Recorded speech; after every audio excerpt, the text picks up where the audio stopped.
Chapter 9. Hear, Israel, you are now about to cross the Jordan to go in and dispossess nations greater and stronger than you, with large cities that have walls up to the sky. The people are strong and tall, Anakites. You know about them and have heard it said, who can stand up against the Anakites? But be assured today that the Lord your God is the one who goes across ahead of you like a devouring fire. He will destroy them. He will subdue them before you, and you will drive them out and annihilate them quickly, as the Lord has promised you. After the Lord your God has driven them out before you, do not say to yourself, the Lord has brought me here to take possession of this land because of my righteousness. No, it is on account of the wickedness of these nations that the Lord is going to drive them out before you. It is not because of your righteousness or your integrity that you are going in to take possession of their land, but on account of the wickedness of these nations.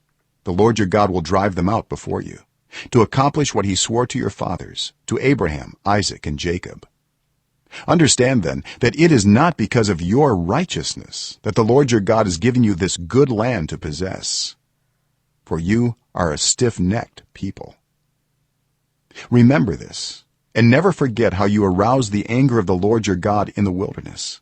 From the day you left Egypt until you arrived here, you have been rebellious against the Lord. At Horeb you aroused the Lord's wrath so that he was angry enough to destroy you. When I went up on the mountain to receive the tablets of stone, the tablets of the covenant that the Lord had made with you, I stayed on the mountain 40 days and 40 nights. I ate no bread and drank no water. The Lord gave me 2 stone tablets inscribed by the finger of God. On them were all the commandments the Lord proclaimed to you on the mountain out of the fire on the day of the assembly. At the end of the 40 days and 40 nights the Lord gave me the 2 stone tablets, the tablets of the covenant. Then the Lord told me, go down from here at once, because your people whom you brought out of Egypt have become corrupt. They have turned away quickly from what I commanded them and have made an idol for themselves. And the Lord said to me, I have seen this people, and they are a stiff-necked people indeed. Let me alone so that I may destroy them and blot out their name from under heaven, and I will make you into a nation stronger and more numerous than they. So I turned and went down from the mountain while it was ablaze with fire, and the 2 tablets of the covenant were in my hands. When I looked, I saw that you had sinned against the Lord your God. You had made for yourselves an idol cast in the shape of a calf. You had turned aside quickly from the way that the Lord had commanded you. So I took the 2 tablets and threw them out of my hands, breaking them to pieces before your eyes. Then once again I fell prostrate before the Lord for 40 days and 40 nights.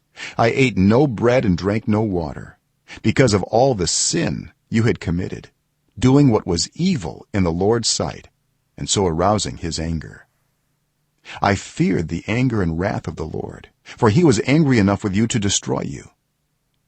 But again the Lord listened to me, and the Lord was angry enough with Aaron to destroy him, but at that time I prayed for Aaron too.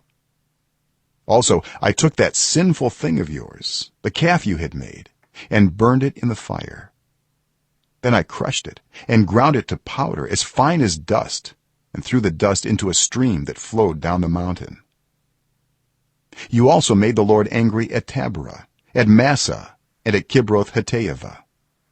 And when the Lord sent you out from Kadesh Barnea, he said, go up and take possession of the land I have given you. But you rebelled against the command of the Lord your God. You did not trust him or obey him. You have been rebellious against the Lord ever since I have known you. I lay prostrate before the Lord those 40 days and 40 nights because the Lord had said he would destroy you. I prayed to the Lord and said, Sovereign Lord, do not destroy your people, your own inheritance that you redeemed by your great power and brought out of Egypt with a mighty hand. Remember your servants Abraham, Isaac, and Jacob. Overlook the stubbornness of this people, their wickedness and their sin. Otherwise the country from which you brought us will say, because the Lord was not able to take them into the land he had promised them, and because he hated them, he brought them out to put them to death in the wilderness. But they are your people, your inheritance that you brought out by your great power in your outstretched arm.